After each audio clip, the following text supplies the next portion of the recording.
Hello and welcome to the Power Couple podcast, where we get to listen to love stories and learn about relationships. Today, our guests are Wabanakwet and Lisa Monkman Kinew. Thank you both for being here with us today. I really appreciate it. Thanks for having us. Yeah, our pleasure. I'd first like to, pay homage to the territory that I'm residing on. I'm here on the Algonquin territory, so shout out to our Algonquin relatives here in the Ottawa region. I'd also like to thank the creator for all things to align for us to be here today. Everything worked out. So definitely want to pay homage where homage is due. If I may, few accolades here. Lisa Monkman Kinew is a mother, a doctor, and believes that healthcare is an act of love. She is a founding board member of the Indigenous Physicians Association of Canada. Fun fact, certified yoga instructor. Thought that was cool finding that little bit of a detail. And I would say the way that she describes her upbringing is colorful. So thank you, Lisa, for being here. Wabanakwet Kinew, also known as Wab, father, hip hop artist, and has received the Indigenous Music Award for Best Rap Hip Hop Album for his album Live by the Drum back 2009, became the first director of Indigenous inclusion at the University of Winnipeg. Later, he became the university's associate vice president for Indigenous relations, former journalist for CBC, of which the national documentary series 8 Fire was born. From there, honorary doctorate degree from Cape Breton University. He is the author of the national bestseller, The Reason You Walk, also author of Go Show the World. He is the elected leader of Manitoba NDP, MLA for Fort Rouge, and potentially you could be listening to the next premiere of Manitoba. So thank you both for being here again. I just wanted to definitely pay homage to the both of you for being here. That was quite the introductions you had. I know. I'm like, wow, you are so impressive. So I'd also like to, make sure that you have the chance to introduce yourselves in the way, in your own way. So the mic is yours, by all means. Bonjour, everyone. My name is Lisa Monkman Kinew. I am a member of Lake Manitoba First Nation. Asinikwe is my Anishinaabe name. Makwa is my clan, the Bear.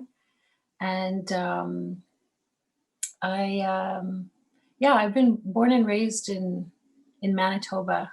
So I feel very strongly connected to my Anishinaabe, my identity, and my community.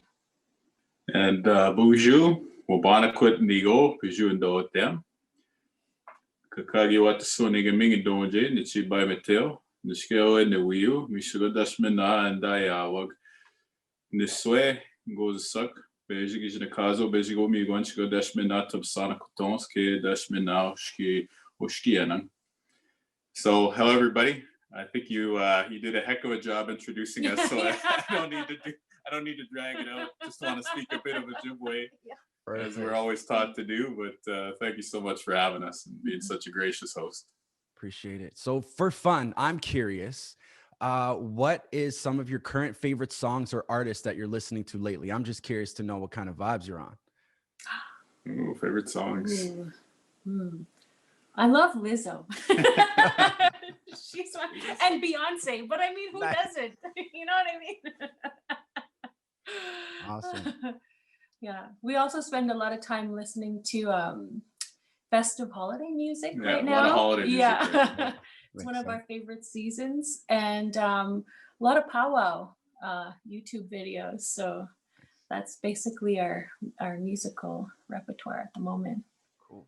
Yeah, we listen to a lot of powwow music. Midnight Express is probably my favorite drum group, but we listen to a lot of the, I guess, like a cappella harmony music that people make for powwow nowadays, like Devin Whirlwind Soldier and Natanis Landry and Alex Smith and Cheevers Tapa and all those people like that. So we listen to a lot of Indigenous music, but then I guess we listen to a lot of country and a lot of hip hop also. Yeah. So it's pretty wide range. Yeah.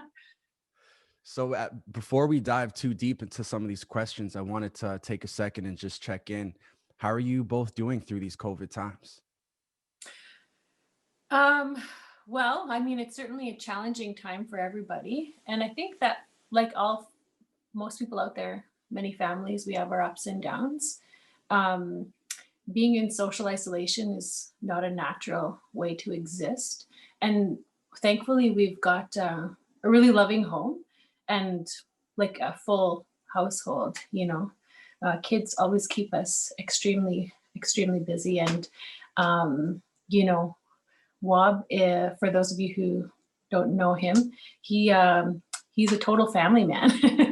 So he throws a lot of passion into everything we do, and cooking meals is one of them.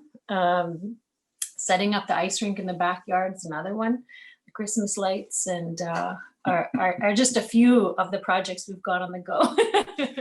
Yeah, so we've been keeping busy, feeling grateful many days, and then other times really struggling with not being able to see some of our loved ones. So yeah, I hope that sums it up. Okay, what do you think?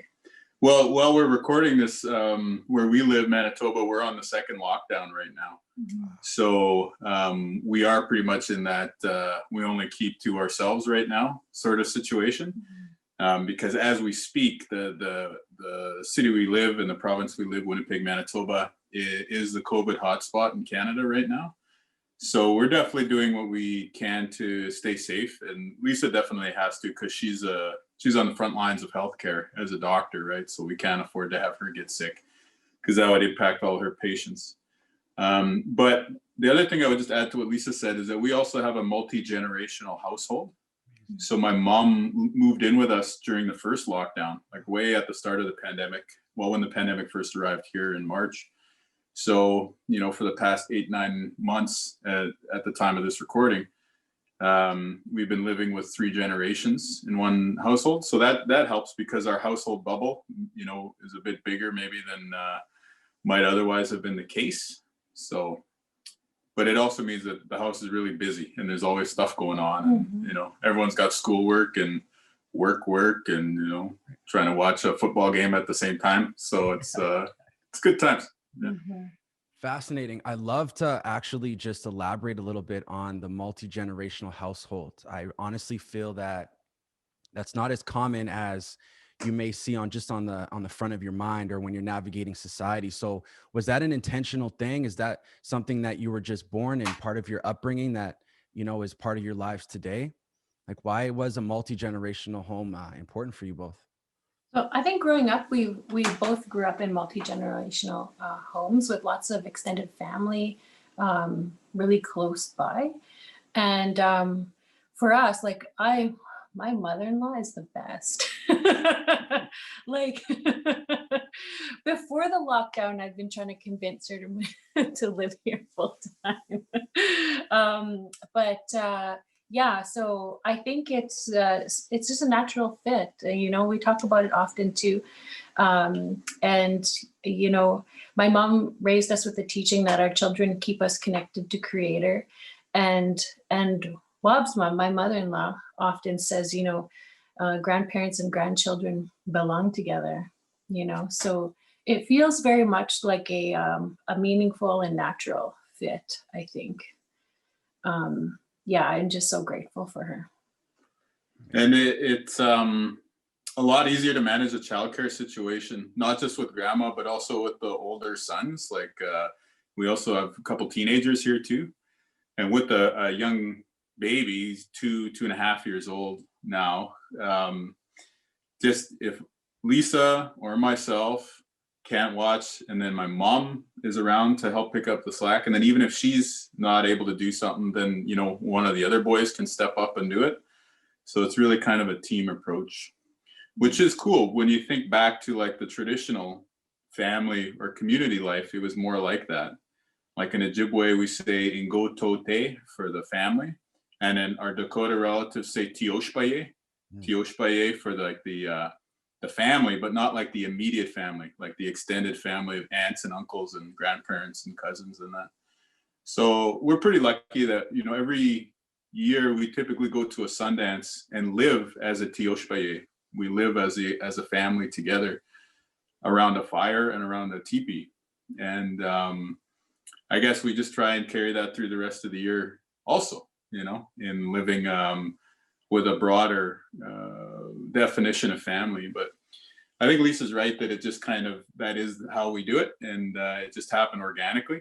I was at my middle son's birthday 2 Septembers ago.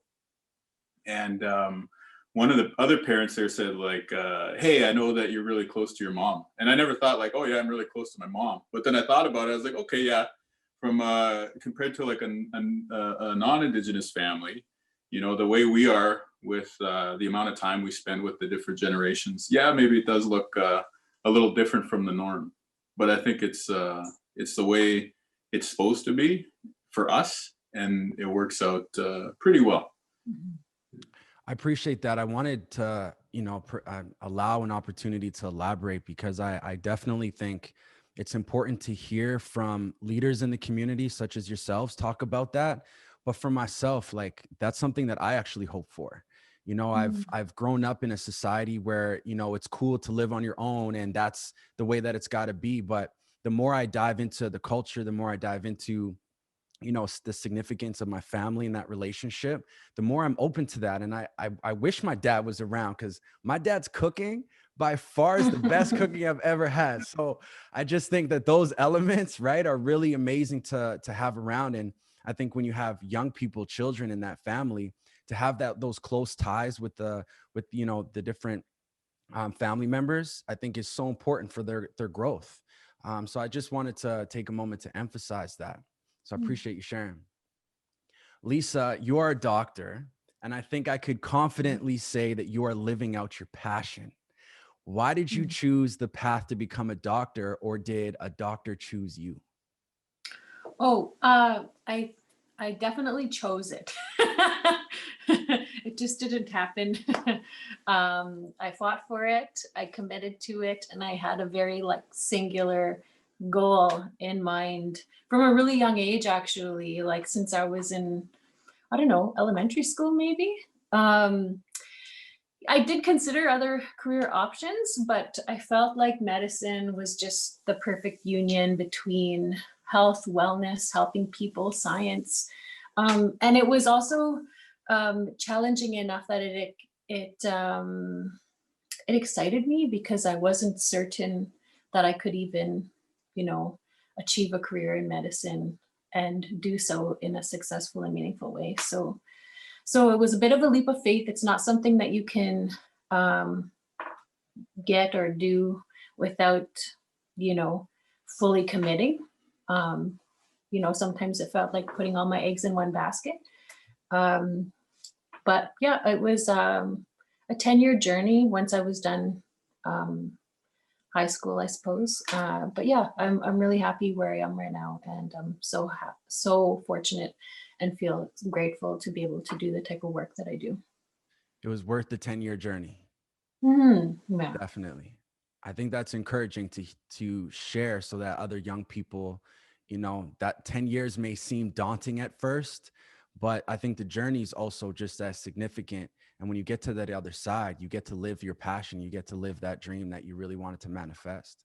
Right. And the learning never stopped. So, you know, the 10 years is just basically going to give you a foundation or a launch pad, you know, for then you can go out in the world and further focus your skills, your area of expertise, your interests, your passions. And so I'm a family doctor, so I can do a whole bunch of different types of medicine without only focusing on one area of interest, you know. Awesome. And Wab, in your early days, you started off as a rapper, you started off as an artist. Later, you published a book. So now you're fully immersed in politics. Like, why politics and why not art? I guess because I'm better at politics than I was. Full stop. Next question. I don't know if that's 100% why, but you know, it's just a natural evolution. You know, I feel like, you know, what I did before with music and journalism and writing prepared me for politics. It exposed me to speaking in public and, you know, kind of collecting my thoughts before I do so and trying to think about the message that I want to put out there. And I've been lucky in my life to get lots of different opportunities. You know, I've had a chance to work in Canada, to work in the States. I've had a chance to work in a bunch of different careers, broadcasting, university, politics, etc. And so basically I just try and ride the wave, you know, and as opportunities come up, I just try and make the most of those opportunities. And what happened with politics is I did have people asking me to get involved, and I've always been the type of person to have an opinion about something and to voice that opinion. And so I figured I might as well put my money where my mouth is and actually try and make that change that I've been calling on other people to do. And so I jumped in just a little over 4 years ago now, going on 5 years. I guess it'll be 5 years in January that I entered politics. Right. And it's been good. It's been very, very hard, very difficult. But it's also really awesome because we can see that like some of the big changes we're trying to make they haven't happened yet, but they're within grasp. Like I could see it happening, you know, whereas 5-6 years ago, I couldn't necessarily have seen it happening. Now I can see that, you know, with a few more years of the right steps and putting the right pieces together and, you know, continuing to build a team and a movement that stands for something, then we could really do some really cool things. So it's been a remarkable journey. It's honestly amazing. I will say, Wob, like I was born and raised in Winnipeg too. So I've seen you in the community as an artist first. And so obviously I relate to that and I thought it's cool. But when I moved to Ottawa and I started, you know, I just pay attention to your journey. And when you started getting into politics, I honestly can say it was the first time that I've ever really had an in-depth kind of moment of clarity that, oh shit, somebody who looks like me or somebody who's Indigenous is within the politics sphere. And I feel maybe I can do that too. Like it literally was inspiring and inspiring also in combination that I was an artist too, right? So it's like, he's an artist, was an artist, whatever. I'm an artist. Maybe I can aspire to doing that as well. And so as of lately, you know, I've been open to conversations with different politicians, the ministries and different opportunities that present itself because I've witnessed your journey. It honestly gave me like a sense of pride to be able to be open to those relationships so that we can genuinely make impact and change from the inside. And so I think I just wanted to highlight, you know, that inspiration. I really look up to you as a role model. And I'm really inspired by the work that you've done, especially coming from, you know, a past of being an artist, right? And I hope that's a testament to the nation, to the world that, you know, don't judge somebody right off the top because you never know what they can accomplish long term, you know? So just wanted to kind of add that. Well, I appreciate that. You know, there's a saying in our culture, it said, Kego wika bapia kena benochi. And what it means is it says, never laugh at a child. And it basically is what you just said. You're never supposed to laugh at a child because you can't judge what the child is going to be when they reach their full potential. Right. They might look awkward or they might not have it figured out when they're really young, but they're still going to blossom into something amazing and powerful later on in life. And so, you know, the idea that you just expressed, I think, is one that our ancestors have been talking about for a long time, which is be patient, be mindful, and be open to somebody going through an evolution, right? Whether it's the kid that you grew up next to or whether it's somebody that you're seeing around the way and what have you. So if I can help, you know, you along your way of doing your journey, then that's a pretty awesome compliment. So I appreciate that. It's amazing. So the burning question, obviously, is like, how did the two of you meet? Right? Like, and what do you remember the most of that moment when you first met? So we had some mutual friends, and you know, Winnipeg is a pretty small city. I thought you were gonna say res. Winnipeg's a pretty big res. Well, it is kind of. But yeah, we had mutual friends, and I didn't really know a whole lot about Wob apart from what I heard on the radio. So I heard his voice first before I saw him in real life. And then she saw him and she's like, you don't look like how you sound. I did think that. I don't know. I thought he would be older. That's why I got out of music, because I sounded old. Just kidding. Well, okay, so to be fair, you were on CBC and you said to me, I said, oh, wow, you're Wap Kinew from the radio. He looks at me, he says, you know me? And I said, oh, I've heard you so many times. I thought he had an amazing voice. And also I enjoyed the stories that he reported on and created for the news. And so I just imagined in my head, because, you know, he like that he would be older than me, or, you know, I don't know. When I met him, he was very casually dressed, t-shirt, baggy jeans and sneakers. Yeah. So not in my head what I thought, you know, a reporter was going to look like. But anyway, he was full of so many surprises. But we met through our mutual friends, actually. Well, yeah, but I think we didn't start dating or seeing each other right away.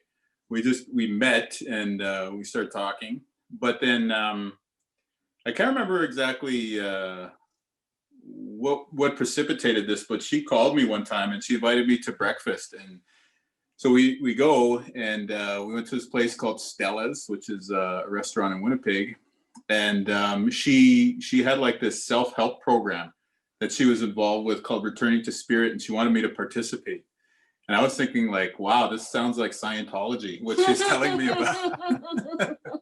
But she was really adamant. She's like, no, I think this is, you know, based on what I know of you and your father's experience in residential school, I think this is something that's actually been designed to help people in your situation. It's designed to help people process the intergenerational experience of residential schools and similar things. And I think you should do it. So I made her a bet, basically. I said, okay, I'll do this program, Returning to Spirit. And if I do it, then you have to come to the Sundance with me this summer. And in my mind, I was thinking win-win, because like maybe I'll do the program and it'll change my life for the better. Mm-hmm. And then also I'll get a chance to spend some time with this woman that I'm very much into. So we made the bet. And I did the program, and then she came to the Sundance, and the rest is history. But the funny thing is, she never expected me to actually honor my side of the arrangement. Oh, exactly, which is why I agreed. Yeah. No, so, you know, when my grandmother passed on, I had a dream that I was actually Sundancing. And because I knew the rigors of the Sundance, I kept that dream to myself, because I knew that if I told our elders about this dream that I had, they would tell me I had to go Sundance. And in my head, my science-oriented mind, I thought, oh my goodness, that is so hard. I'm not ready, you know? And I happened to see a Facebook video that Wab put online about his father's experience in residential school, and then the intergenerational effects. And then it just spoke to me, you know, the video that he put out. And so I called him. I was like, listen, this program is so good. It helped me grow so much as an individual. It enhanced my well-being, and it also brought me closer to my mom and all the people I love in a really healthy way. It's only 5 days of your life. You should do it. And when he said he would do it if I went to the Sundance, in my head, I was like, okay, sure, I'll agree to this. Maybe, you know what, if he somehow does this program, then it's my time to Sundance, you know? Like I already had a little bit of like an intention there in my heart to do it, but I truly didn't think that he would actually follow through and complete that program. Like I really didn't. I was like, you know, you hear people talking a good talk, and then, you know, lots of people don't follow it through with actions. Not this guy. I was shocked because we didn't talk for months. You know, in order to do this program, you would have had to enroll you and your dad, take time off work, register, commit, follow through. And it's not easy to really make the space to look at yourself, your life, and your relationships with people. So he calls me, like we hadn't talked for a few months, and I knew the program was already half done. So I was like, oh yeah, you know, he's probably not doing it. Oh, to my surprise. He's a man of his word. And so I thought, wow, oh my goodness, I'm so impressed. And also, oh my word, now I'm going to Sundance. My heart just started beating faster, when I found out that he actually followed through. That's amazing. So was that the first date at Stella's and you guys place your bets? Was that the first date? I think you could say so. Yeah. Yeah. Second date was the Sundance. Okay. So pretty intense second date. Wow. You know what though? I really admire this story because since I've started this Power Couple podcast and listening to people's stories, there's a common thread that seems to take place in the beginning of that first interaction, is that it's not intimacy like motivated. It's actually getting to know that person first. And so it really seems like maybe you were half kidding by placing that bet, or half kidding by suggesting to go to that program, but that actually was a testament to your relationship, to getting to know each other, principles, following through with each other's word. I think that's such a fascinating thing to kind of highlight for new couples who are going to be listening to this podcast, that if you want your relationship to work, maybe don't dive in right away into the intimacy part. Get to know that person first and see how that unravels, and it could change the complete outcome of that relationship. So I just wanted to highlight that because it's such an interesting common thread. Yeah, I would say we became friends that's first. Pretty smart. Right. Yeah. Right. Yeah. Amazing. So the two of you got married in a traditional way. The interesting thing, actually, my mother's second marriage, she got married by the pipe during a sunrise at the Forks. And so I can reciprocate the significance of that traditional marriage. So I would say, like, how long were you together before you got married? And do you have any favorite memories of that wedding day? Oh yeah, the wedding day for sure. Yeah. Well, it was about 2 years later. Yeah. Well, we met officially in, I think, 2009, but we didn't really start dating until 2011, I think. And then we were married at the Sundance in 2014. Yeah. Wow. Yeah. But the ceremony was awesome because it's in the middle of the circle at the Sundance, and so they did a really nice procession of how they brought Lisa out, and I was at the tree, and we had a sage and cedar hoop. So it was a big hoop that was wrapped around us, and we were standing in the middle of this hoop around our shoulders. And then our good friend Junior, who used to help run the Sundance that we go to, he pierced us on our arms that were close to each other. We were standing in the opposite order though. Like I was on that side, she was on this side. So our cuts are actually on this side. But he pierced us, and then he tied a ribbon through the piercings, so we were connected. And then instead of breaking, he said, I don't want your skin to break, because I don't want there to be any breaks in the relationship, is what he told us.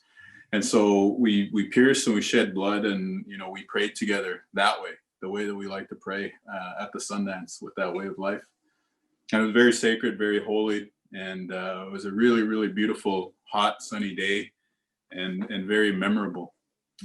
And then the funny thing was, the head chief, the head of the Sundance, he said the blessing to consecrate the wedding, or to I guess just acknowledge it. And then he said it in Lakota, and he prayed and this and that, and he's kind of nodding his head as he finished. And then he looked at me and he said, "Now rap."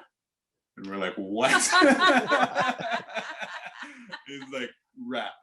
He hands me the mic. Are you serious? You want me to rap? You want me to rap right? Yeah, the PA system. He hands me the mic. He's like, "Yeah, now rap." Yeah. I'm like, "You want me to rap right now?" He's like, "Go ahead, son." And this is when I knew, oh my God. As much as I love hip hop, it's not at the level of the Sundance ceremony, because I spit the little, I spit some bars, and I rapped a little bit. And then his son also rapped, so I handed him the mic, and he's like, "Yeah, son, you rap too." So he got his son to rap, and we did it. We rapped, but it was it stuck out so much compared to the whole rest of the moment, which was so holy. And then we had this one little like hip hop break in the middle of it, which was hilarious, but that also we'll never forget too at the same time. Exactly. I find that incredible. You're reminding me of something I've been honing in as of lately, just learning more about our culture, is that idea of mindfulness, of intentionally thinking of something. I was at an event I was at a culture camp for Wabano, which is an Aboriginal health center here in Ottawa. And I was called to just fire keep at the time. And as we were passing around the smudge, it was amazing because it was for families, that camp experience that we were there for. And the mother was there with her daughter. And when the smudge came around to her, the mother encouraged the daughter to make sure you think the thoughts when you're smudging, make sure you think it. And that was like a connecting moment for me, where I was like, it's so amazing to understand the depth of when you pray, or when you think, or when you are, envisioning something, you are awakening that very thing that you're thinking about. And so when more than one person is owning in on that same thought, the power and the sacredness of that thought is so magnificent. And so I just find it incredible to hear you share those stories of when you were pierced, that the intentions within those thoughts are to not break, so that you go into that marriage in that good way. And how the overall ceremony was just full of good feelings, good vibes. And I honestly feel like Indigenous people understood that idea of people don't necessarily remember what you say, but remember how you made them feel. I feel like they understood that at such a deeper level. That's why a lot of things were attached to ceremony. So you remember those moments and you remember the sacredness of that journey. So just hearing you share really kind of reminded me of some of those teachings that have been really coming to fruition and clarity as of lately. Like our wedding ceremony, I think for me was a transformative experience, like it definitely shifts things, and it strengthens your bond. And I really believe that it enhanced the love in our relationship. So I encourage people to get married if they find someone that they want. Nice. How did you know that they were the one? Like, what was that deciding factor where you knew you wanted to spend the rest of your lives together? You want to go first? No, you said you go first. I already know my answer, but I'm being a gentleman. Do you know your answer? Well, true to my personality, I don't often jump into things, I take a long time to decide my path, and I work towards it in little steps along the way, And so there were moments in our relationship along the way before Wab asked me to marry him, where I just knew that he was really unique and also inspiring and strong.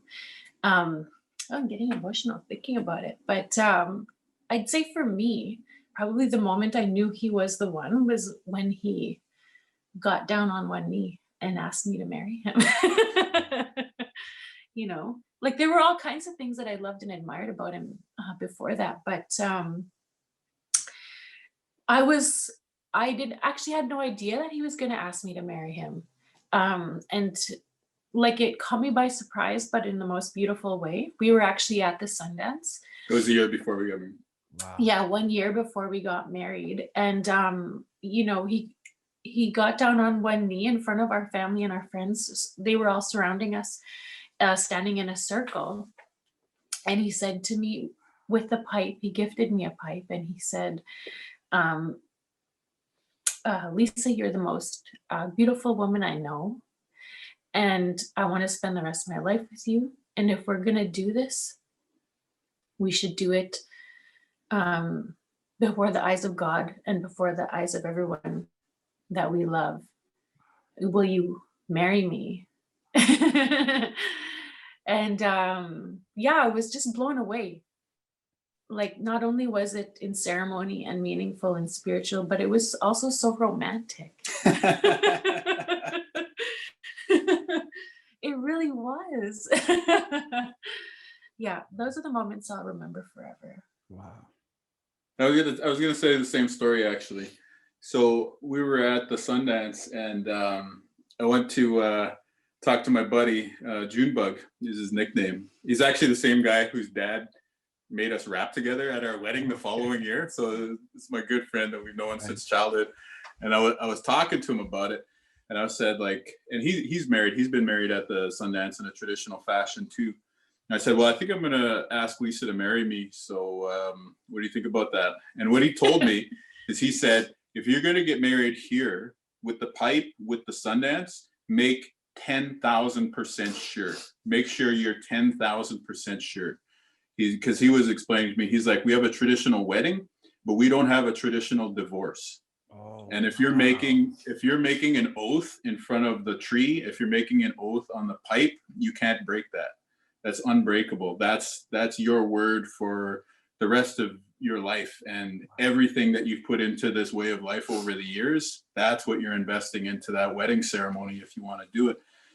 And so I thought about it, and I just figured, like, yeah, no, this is what I want to do. So let's pull the trigger.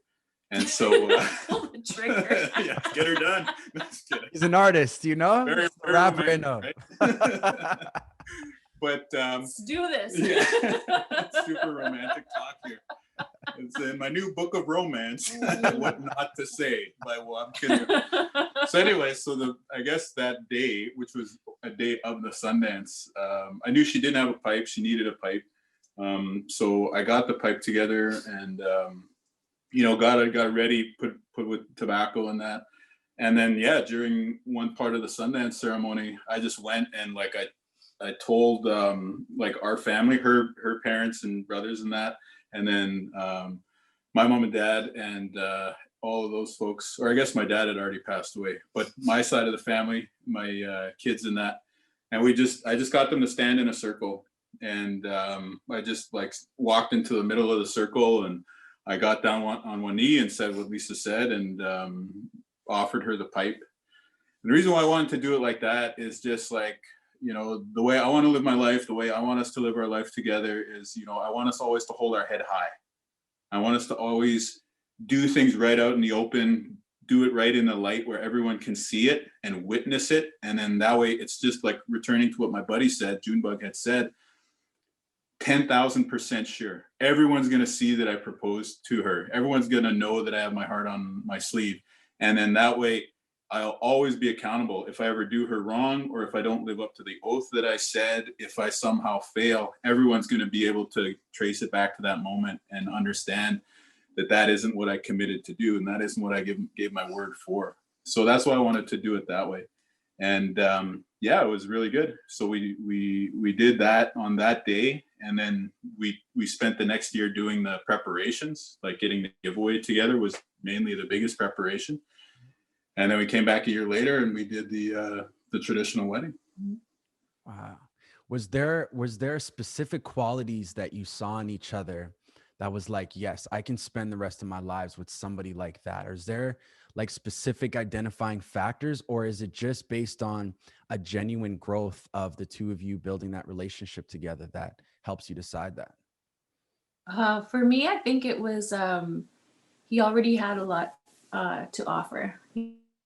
For example, money. Not that. He didn't have any money. No, he didn't. Except that. No, so one of the first times we went out on a coffee date, actually, there was a bookstore right next to the coffee shop. And I said, oh, do you want to just check out this bookstore? I love books. Thinking oh, I hope he humors me because I really want to get a few things, for myself and as gifts for other people, yada, yada, yada. Anyway, an hour later, we're still in the bookstore. I kind of I got lost in my own thoughts and on my little book journey there. And I had a stack of books at the cashier, thinking oh, geez, where did Rob go? I wondered if maybe he wandered outside. Maybe he was waiting in the car or at the coffee shop for me. Here he comes along down the aisle with a stack that's twice as high as mine. I was like, this guy loves books even more than I do. I read a lot. Yeah. And then also we have a lot of things in common, in terms of daily routines. We both love things that keep us healthy and well. So physical fitness, sports, eating well. We love listening to interesting people and, you know, similar types of movies. And yeah, so we have a lot in common, actually. It took me going on a trip with one of my girlfriends a few years ago to realize the person who I have most in common with in this entire world is Wob Kinew. Wow. I don't know if it's most in common though. It's because we don't necessarily share the same interests. Oh but no, it's like that's true. we can talk to each other and we can Mhm. relate and we can converse. And that's like what you said, growth. To me, that was the key word of what made it work. Like the first time we went to a dog park, we took our dogs for a walk this one day early on. And I just remember saying some things, and then like right away, she would say like a really smart thing right back to me. And I'd be like, that's interesting. I don't know anybody who just says exactly what they think. And it's not just like a knee-jerk reaction. It's like a really well-formulated, challenging thought that's also not coming off as confrontational or aggressive. It's pushing back in a smart and open way that's forcing me to elevate my thinking, and it's forcing me to elevate my game. And that's really kind of what made me know for sure, because, you know, I am friends with lots of people, but Lisa is my best friend. And the reason why she's my best friend is because she consistently challenges me to be the best version of myself. And I think if you're going to spend your life with somebody, you want someone who is going to continuously force you to elevate your game, because over the course of a life, we don't want to just stay the same. We always want to get better. Continuous evolution, continuous improvement. We always want to become the best version of ourselves. And so if you're choosing a partner or choosing a mate, in my mind, the person you want to choose is somebody who, one, you're going to be able to put up with for that long, but two, is also going to continuously be able to match you. And then if you hit this level, they're going to keep up and they're going to hit that level. And then, but they're going to do it in a nice way, in a kind way. And it's not like they're leaving you behind.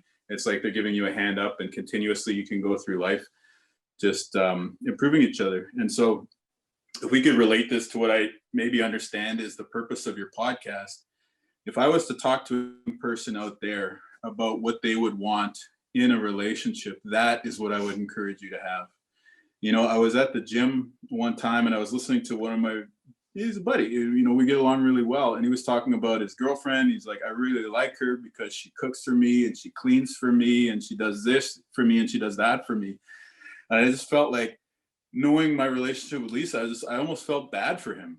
You know what I mean? I was like, it's not about what the person can do for you on a day-to-day level. It's not about like a task or a benefit that that person can provide for you.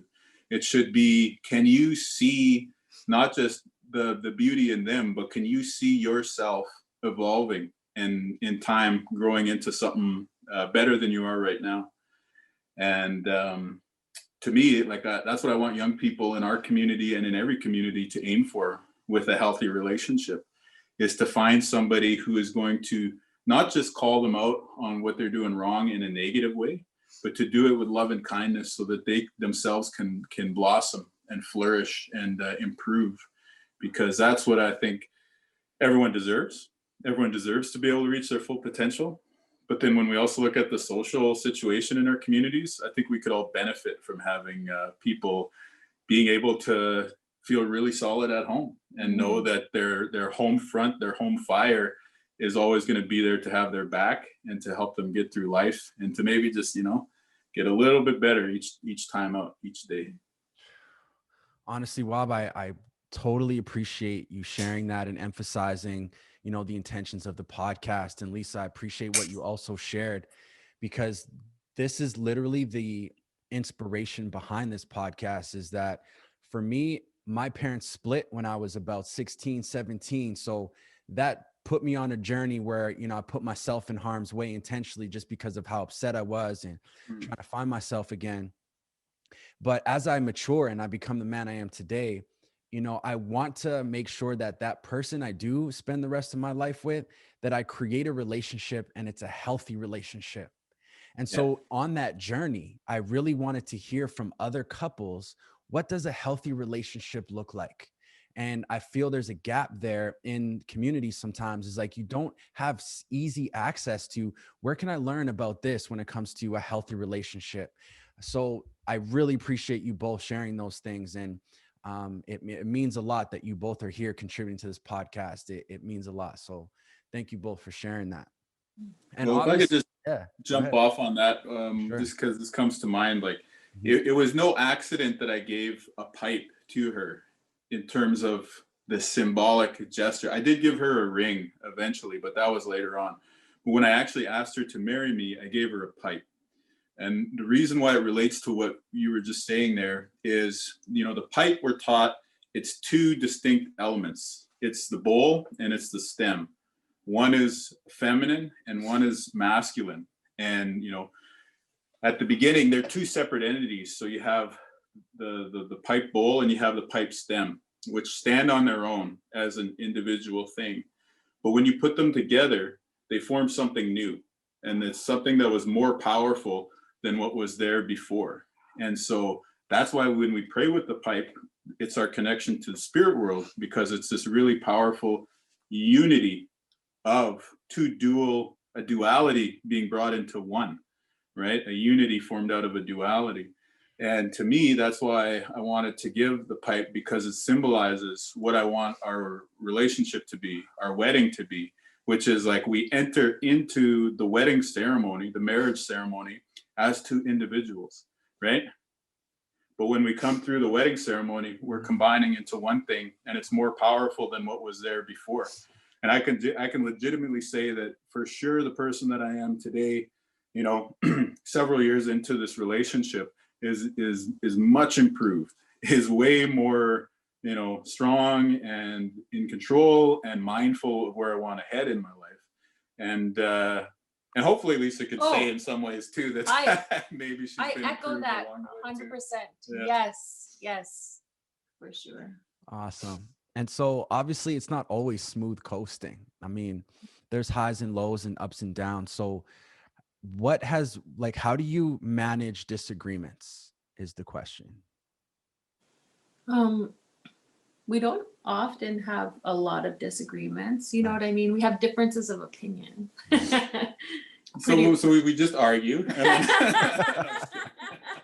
We yell really loud. No. No, actually. So I think it all boils down to communication, right? And also accepting each other, for where we at, what we're doing, that type of thing. Being very patient. That means I let her win the argument. That's how we have resolved that. No. We can agree to disagree. Right. Mm-hmm. But I think it goes back to, like, for me anyways, it goes back to the vow that's at the center of a wedding, and the oath, right? And I guess there's also a personal decision, which is like I said, Lisa's my best friend. So it's also just a personal question I ask myself, which is like, why would I want to hurt my best friend's feelings? And whatever the issue is, if I either think, one, about the vow that we made, which is that like 10,000% sure in front of the tree, in front of God, in front of our families, that this is the person I'm going to stay with, then one, that tells me that we got to work it out. And then two, if I ever find myself getting agitated or emotional or negative, then I could just remind myself, well, why would I want to hurt my best friend's feelings? And then that's usually a good way to calm down. But to bring it back to that program I was talking about too, it does teach you some good techniques in there too. And I think one that's really good in relationships is to try and communicate without blame. So I think if you are having a struggle, if instead of saying, well, you always do this, instead of saying it like that, because then you're putting it on them and you're blaming them, if you could instead say something like, I'm feeling like this, and then you're just reflecting on your own situation rather than putting it on them, because when you put it on them, it makes them defensive. But if you're just reflecting yourself, then hopefully the person has room to kind of respond in a healthier way. So just little techniques, I guess, you learn to try and make a relationship work. I think that's a big one, is to, instead of blame or project it, self-reflect on your own, because sometimes you might be saying something and it means something to you, but that same thing that you said might mean something different to the other person. So being able to say, this is how I feel, can easily help with that communication and find clarity. I think that's incredible. And of course, in these days of social media, smartphones, I can confidently say Wab Kinew uses a lot of social media, but I personally find it revolutionary because we live in a time where technology has allowed us the propensity to amplify our voices and to share a message more broadly. So living both of your lives, serving the public, how have you been able to maintain and build trust? Well, I think that when we got into the relationship, we decided that we were going to work from a foundation of trust. True. And I think that it depends on what you mean by trust. You mean trust in ourselves, trust in each other, trust in the world,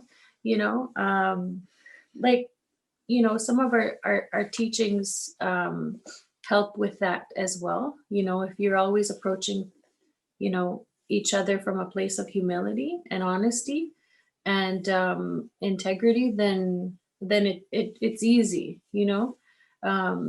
Also, just like getting to know each other, I think is really helpful. Like the more you understand one another, the easier it is to see things from their point of view, or see things in a different way from your own perspective. What do you think? I think it's important to limit screen time. I think social media can be very powerful. It can educate, like I think young people today, because of all the different platforms, Instagram and TikTok and everything, I think young people today are way more aware of the reality of people outside their immediate circle than even my generation was. You know what I mean? Like movements like Standing Rock and, the allyship for the Wet'suwet'en people and the Mi'kma'ki lobster fishers. Like I think a teenager today can become much more aware of that than they were 20, 30 years ago, which I think is really powerful. But I think it's also, there's a tipping point after which social media can become harmful. Or if it's not outright harmful, it just makes you feel kind of anxious or a little dissatisfied with what's going on in your own life. And so, I think you have to find the right amount. You could use it up to maybe a couple hours a day, but then after that, it's probably time to go get some exercise or maybe do some reading or do something else. So I think it's just like everything, right? Like you got to find the right amount, you got to find the balance. And I think it can be positive. We obviously use social media a ton, and so do our kids, but we're trying to be healthy about it. Exactly. And not have it be a negative. Exactly. And so it sounds like, just from what you both shared, trust was actually pre-developed going into the relationship, as you already had some version of trust within yourself and you went into the relationship on a foundation of trust. And so you just really held true to what trust is and made sure you navigated it in a good way. I think it's also important to have some stuff of your own going on. Yeah, I was just going to say sure. that exact same thing. Yeah. It's good Yeah. to have your own life in addition to your life together as a couple. You know what I mean? Yeah.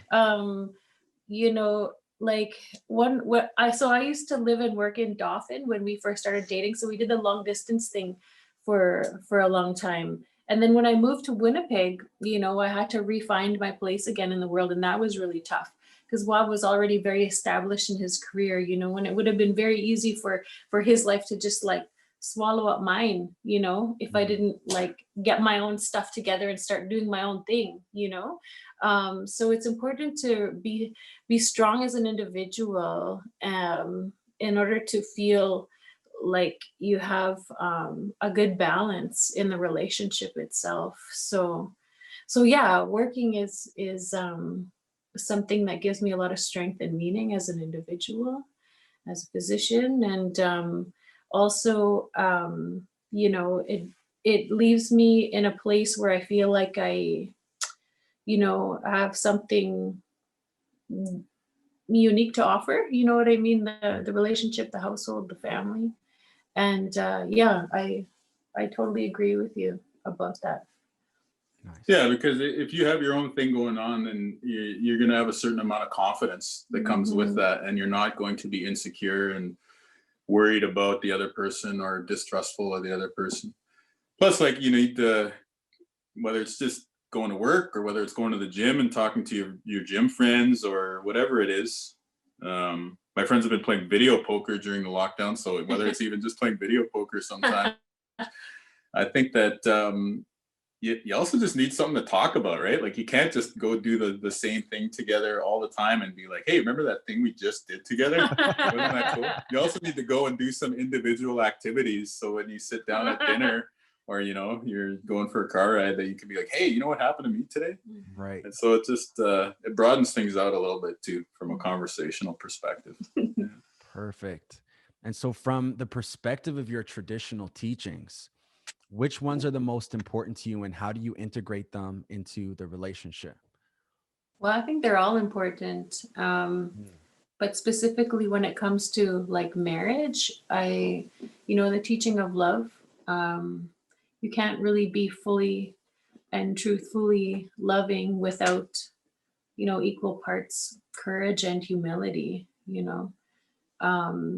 So, yeah, I think it's hard to pinpoint exactly one thing, but I would say courage and humility are two really important ones for me anyway, because it's not easy to be vulnerable, exposed, intimate, it's not easy to allow yourself to be seen with all your flaws and your strengths, of course, but it's those insecurities that sometimes can cloud our judgment. So it's good to stay humble, but also you got to be courageous, because if you don't move forward, then it's not going to reach its full potential relationship wise. So Yeah, I think there's a lot of teachings to live your life by, but I think one of the ones that we're taught is to just have like a certain amount of patience. Like at the Sundance, right? Like, you're not going to drink water today. Right. Can make a lot of people anxious. But so anxious. you just, after doing it for a certain amount of years, you just realize like, yep, that's how it's going to be. And then it's going to be really hot. Yep, that's how it's going to be. And it's going to hurt. Okay. Yep, it's going to be like that. And the reason why I think that's important is because there's a saying that I heard there, and I'm sure we've all heard variations of this in different Indigenous communities, but there's this idea of put the women first, put the children first, put the elders first, put the men first, put the warriors first, put yourself last. And so I think like that's the goal of how we want to live. We want to put the well-being of other people, including our loved ones, before our own. But the way that we actually pull that off on a day-to-day level is by having a certain amount of patience and a certain amount of just being able to ride it out if it gets a little hectic or if there's some static that comes along the way. You just have to be able to kind of tough it out a bit. Perfect. It's a perfect transition into kind of how we're going to close this podcast here. In an interview, Wob, you said, and I mostly paraphrase here, but at the time of death, it is a sacred time. And when someone is approaching the end of their life, it is not just about honoring them. There is also something very meaningful for the people who accompany the person on that journey. And in the end, the only thing that matters is love, the love they had for us and the love we still have for them. So my question from that is, what does love mean to you? For me, love is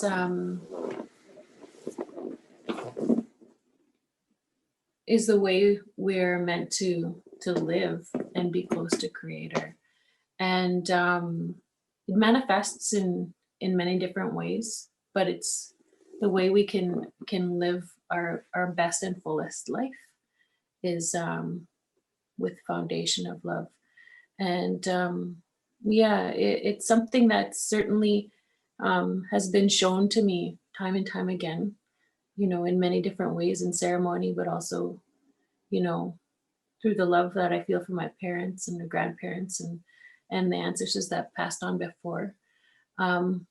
but I also feel it when we spend time with each other and our children, and it's indescribable and also very fulfilling. Yeah, I think love is it's definitely a feeling that we have, and I think love is like it's the feeling that gives you a sign of what the creator wants you to do, or it's the feeling that gives you a sign of what the universe wants you to do. You know what I mean? Because if you listen to your heart when you feel it swell to the other person and you do right by them, then that's what a good life is. That's what the universe wants you to do. That's what the creator wants you to do. When you feel the love towards your child and it makes you do something good for your child, or it makes you protect them, then that's what a good life is about. That's what the universe wanted you to do. And when you feel the love for your people, or you feel the love for your community, for your hometown, for your country, you know, your whatever that thing is bigger than you that you believe in, and that feeling in your heart makes you do something good, something positive, then that's what I mean by that's a sign of what the creator or the universe or the good life is asking you to do. So I don't know what actually is inside that feeling, but that's how I understand it. That if we listen to the feeling that we have when we're in love or when we love someone, then those are the clues of how to live a good life. Honestly, that's probably the best definition I've ever heard in my entire life. For real, like listening to your heart, and as that's the sign of what the creator wants us to do when we do something good for others. Yeah. And we just have to be clear that there's no like, that the filter is clear. There's no like alcoholism or drug or money or jealousy that's in the way of that. Because if there's something that's preventing that filter from being clear, then that's when what we think we're doing for love, it actually gets misdirected into something negative. But that's why for our whole life, we want to like clear our mind, clear our spirit, you know, clear our intention, so that when we do get the signal, we can just carry it out in a very straight up and good way. I love that. That honestly resonated with me, like on a deep level. Like I'm processing that one a lot right now. Amazing. So just a few more questions to close up here. Like, what does a power couple mean to you? We just live we just try our best, and you know, get through each day with some level of purpose and intention and goodness in our hearts, and you know, I think that we keep working at it, and I think that is a source of our strength. And so, you know, to keep trying, to keep working, not giving up, and then also being present is really important. Yeah, it's just a label, the power couple thing. I can't get past it. Okay, let me try this. A power couple is a healthy couple. So what is a healthy couple? Yeah. Yeah. Well, I think a healthy couple is two people that make each other happy, and really you know, challenge each other, but also embrace each other, you know, accept one another as they are, and show a lot of love and kindness and compassion.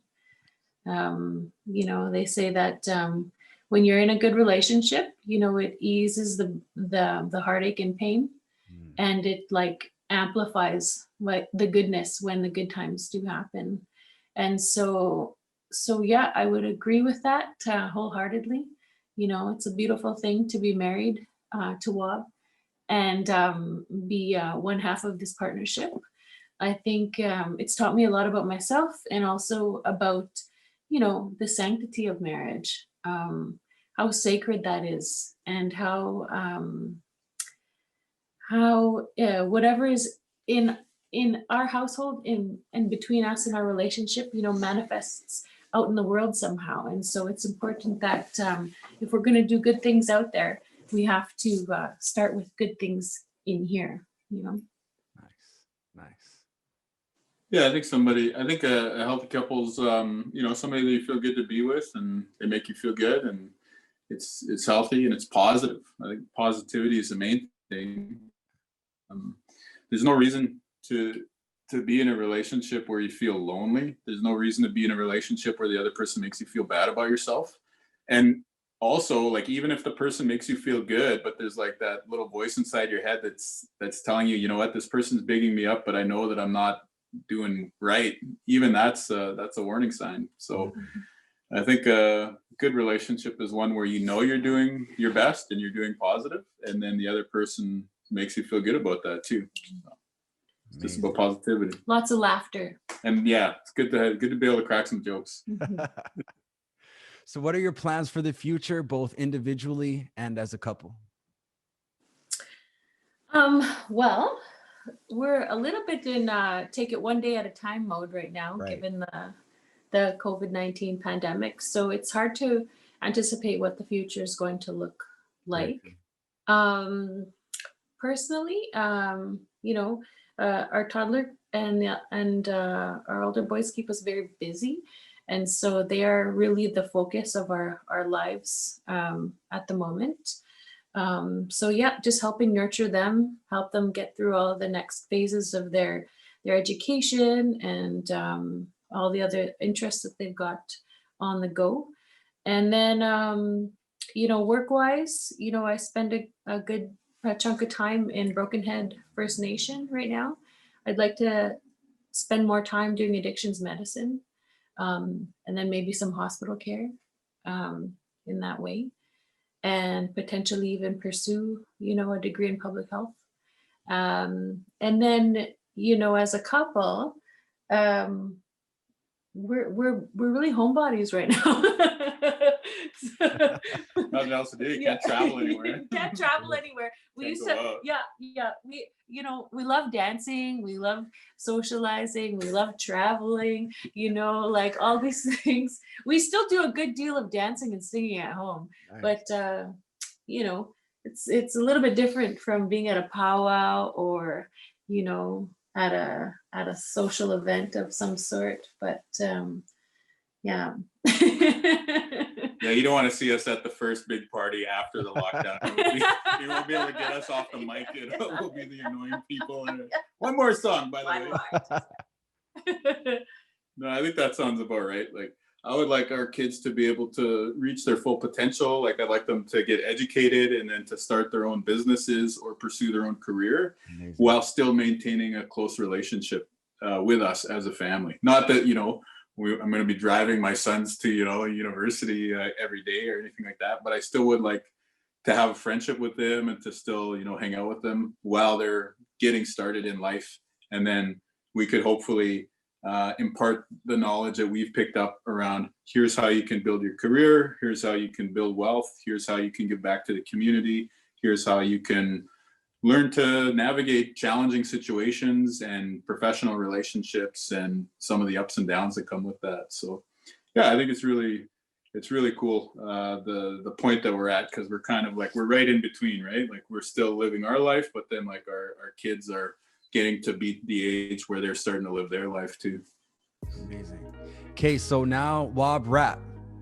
I'm just kidding. I'm kidding. Like the wedding all over again. Flashbacks. Yeah. No, I appreciate you both. Honestly, I appreciate your time, your commitment here, and I'm very enlightened by this conversation. I'm full of gratitude for the both of you to contribute to this overall conversation about relationships. So a big thank you, a big wash day, a big miigwech to the two of you for being here. My heart is full and I'm full of gratitude. So thank you both. Oh, thank you so much for having us. It's our pleasure. Yeah, no, this is good. And you're smart. So you have a real gift there. So make sure you make the most of that. Thank you, Wob. That means a lot. I appreciate it. And I really hope that maybe we'll cross paths at some point. Sounds good, man. Take care. All right. Wash day. Take care.